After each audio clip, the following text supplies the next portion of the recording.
Hi, this is Marv from Pods Like Us. At the moment I'm in the hotel I'm staying in for the podcast show in London. I was intending on recording this when I got back from the get-together on the Tuesday night, the night before the podcast show in London starts. Met some of the other people there. Unbelievably for a podcaster, I'm actually quite... I have difficulty in situations with a lot of people, where a lot of people are. I'm mixing my words up now. Am I going to get an editing done of this episode of this? No, because I haven't really got the time or whatever. But yeah, so the journey was it was long-ish, but it wasn't as bad as it could have been, I suppose. I was intending on getting some listening in. I didn't get any podcast listening at all because, of course, I ended up talking to other people on the trains. One bus and two trains to get here. Around 3.5 hours, which is a bit silly when you're in the same country, really. And it's only a tiny country compared to other places. But, so did that, pulled into St Pancras, and dropped my stuff off at the hotel and then went to go and meet everybody. Well, I went to go and get my pass, actually, physical pass from the venue, from the Business and Design Centre at Islington, where the event is. Got that. Then I went and met everybody at the castle in Islington at the terrace for the upstairs for, sort of like a meet-up. And because of the way that I am around in social situations with a large group of people, and there were a large group of people there, I might be exaggerating, but it seemed like there were 50 or 60 people there, for sure, at least. And but I'm going past a load of stuff here and missing stuff out. So on the way, I spoke with somebody. I think her name is Elena or Elena, and she's from Croatia. And she was asking me why I was going to London, because she's from London or lives in London. And so I explained to her about the podcast show, and she says, I listen to podcast. And of course, my almost promoting type person, because no such thing as promotee, but whatever, I thought that it'd be a good idea to tell them about Eurowaves, which, Andrea Koskai, who has been on Pods Like Us before, which we discussed, where she, Eurowaves gives people podcast in other European voices that aren't, or accents that aren't English, which is a really good service. So I put her onto that, and she's looked for Andrea on LinkedIn as well, because she's got a LinkedIn profile. So she's going to, when she gets home and goes on to LinkedIn, she's going to try and add Andrea as basically a connection on there, and she's going to follow the Eurowaves, newsletters and suggestions and things for her to check out, which is cool. So the first person I actually saw when I got to the event, to the meet-up at the castle, was actually Andrea. So we spoke about that quickly, and she was with Anna Xavier, which was cool as well. All these people I sort of like know, but I've never met them in real life, which is cool, IRL. I feel weird in my 50s coming out with things like that, but whatever. I bumped into them first, and then Andrea says, Sam's over here, and James, Sam Sethi and Jsmes Cridland, Podnews Weekly Review. Brilliant show, great show. Those two, they're like a double act. It's brilliant. And then look at, the news of what's gone in the week and the news of the world of podcasting. So caught up with James was on his way out, actually, which is a shame. I shouldn't. If I could have done, I would have got to London a lot sooner and been there a lot earlier. But that's by the by. Got here, or got to London, got there for the event, did all that. So James was on his way out, and I'm chatting with him today anyway. Today on the Wednesday, the first day, we've booked a catch-up chat for 15 minutes or whatever in a room somewhere. Everybody knows that I brought a little field recording device, a nice Tascam DX07P, which is a really classic, nice piece of equipment to do some field recording of things, which this is going to be the first of. I'm doing this with my phone, but the others are going to be done with that device. And then I spoke with Sam very quickly, and noticed while I was with Sam, I spotted John McDermott, who's one of the two people that do, Calaroga Sharp Media podcast, which I'm a fan of, and I'm great friends with both of them, both John and Mark. And Mark's not there, so spoke with them. Sam mentioned about true fans and looking into potential. We might look into a potential partnership where Pods Like Us does things through true fans as opposed to what I've got at the moment with Podbean. But we'll see where it will. I'll keep having to think about that. I quite like the idea to a degree, so long as I keep the unbiased side to Pods Like Us, where I look at all different people in the industry. Even if they are sort of competitors, I like that unbiased approach. So from Sam, I went and joined John McDermott, who was speaking with somebody that was that does shows about teaching in England. She's an English lady. I didn't catch the woman's name. I don't think, did I? No, I didn't catch the lady's name. And then while I was with John, we were chatting, and John was explaining that Mark had just come.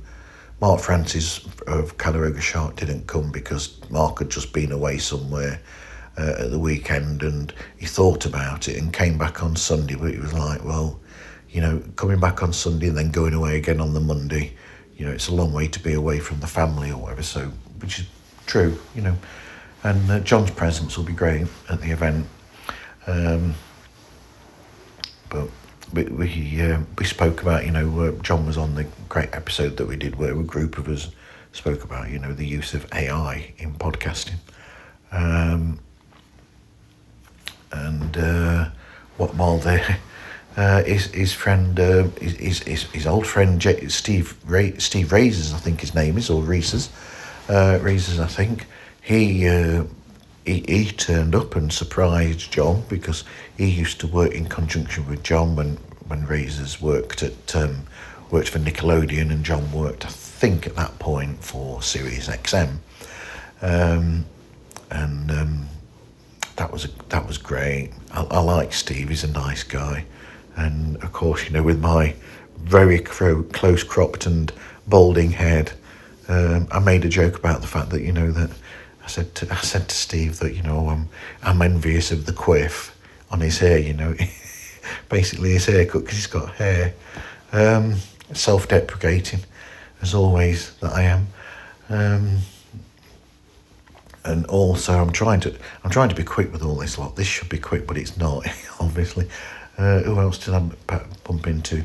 I also spoke with Kevin Smith, not Silent Bob, but Kevin Smith, who is in charge of Snipped, which is another podcast listening tool that's really cool and has some really great things that I suggest that everybody tries and checks that out just to see if it suits them, because there are other podcast listening apps there that have really nice interactivity in that, and True Fans are two of those that are really good. And so also spoke with, I think his name is, I'm going to feel really awful if I get this wrong. Alberto Bertolli, who, is one of the two co-founders of RSS.com. RSS is how podcasting came into being, because RSS feed is what we use to put podcast out there to people, or open source and all that, for everybody. Which was great. We had a wonderful talk about podcasting 2.0, which is technically, updates to RSS feed and what you can have in them, because you can already do transcripts in your feed as well, in your notes and things like that. And with the help of James from Podnews, apparently they are going to instigate the location tag. And while me and John McDermott were speaking with Alberto, he was explaining that, so the geotag will work so that it tags where it is made. So if it's made in any area of the US, it'll explain whereabouts in the US. If it's UK, it'll be in UK. Japan, it was made in Japan.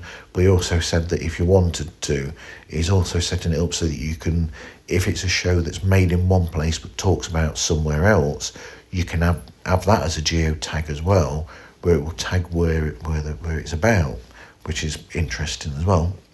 It just makes things, the more things that you put in there that are searchable, it's easier then to find what people are looking for. And I explained to everybody that I'm looking to hopefully make Pods Like Us the next level up, and I don't know how I'm going to do this, but record episodes where I speak with listeners to find out what it is that they listen to, what they're looking for in a podcast. And it's just another side to the Pods Like Us, so I've got at the moment, I've got the podcasters talking about their shows, the people in industry explaining how it all works. So I've got all that. So this is just another level that I might look at in the future, and I'm trying to work out how I'm going to do that. Also spoke with, who else did I speak with? No, I saw Ariel Nissen-Black there from Earbuds, but the Earbuds Collective, but I was speaking with people at the time, and then when I turned round, Ariel had gone, and so I didn't get a chance to catch up with her. Hopefully I'll get a chance to catch up with Ariel. And then who else did we speak with? Caught up with Claire Waite Brown from True Fans as well, who does, Creativity Found.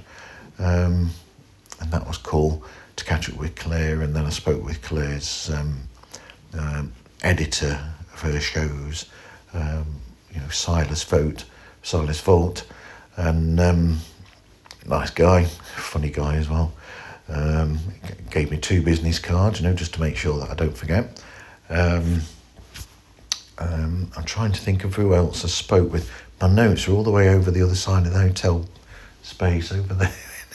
And I've already written my blog for the thing that's going to come out at some point for the day. And then stayed there really late, long after people had gone. And my throat was really almost in pain eventually, because I think I'd gone for maybe 5 hours before getting a drink or something, and of course Jack Daniels and Coke, and one of my favourites. So had that. We stayed there till they closed at about 10 o'clock, and then made our way back from there to where the hotel is, not far from St Pancras, and then I had a dreadful sleep. I've only had about 2 hours or so of sleep, maybe 3 at the most. I was buzzing when I got back, and then I woke up in the night, terrible. I never sleep very well in a hotel room. It's dreadful. I don't know why. But yeah, looking forward to today. I've got the field recording device. I've got a camcorder to take some footage, just to put stuff up. And it'll give me some if I do video versions of these little bits at some point, the video versions, if I do them, won't go out when the main little bite-sized sort of like commentary type episodes are going out while I'm here. When I go back, I'll probably add pictures and things to the put to like a video thing that will use like a month, pictures and little video and footage that I take and all sorts of things. I might just do that with a verbal or sound of the actual recordings there, if I can get the time.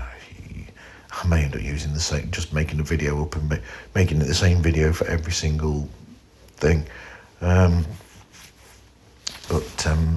Anyway, I don't know whether that was interesting for anybody or not, or if I did do a bit of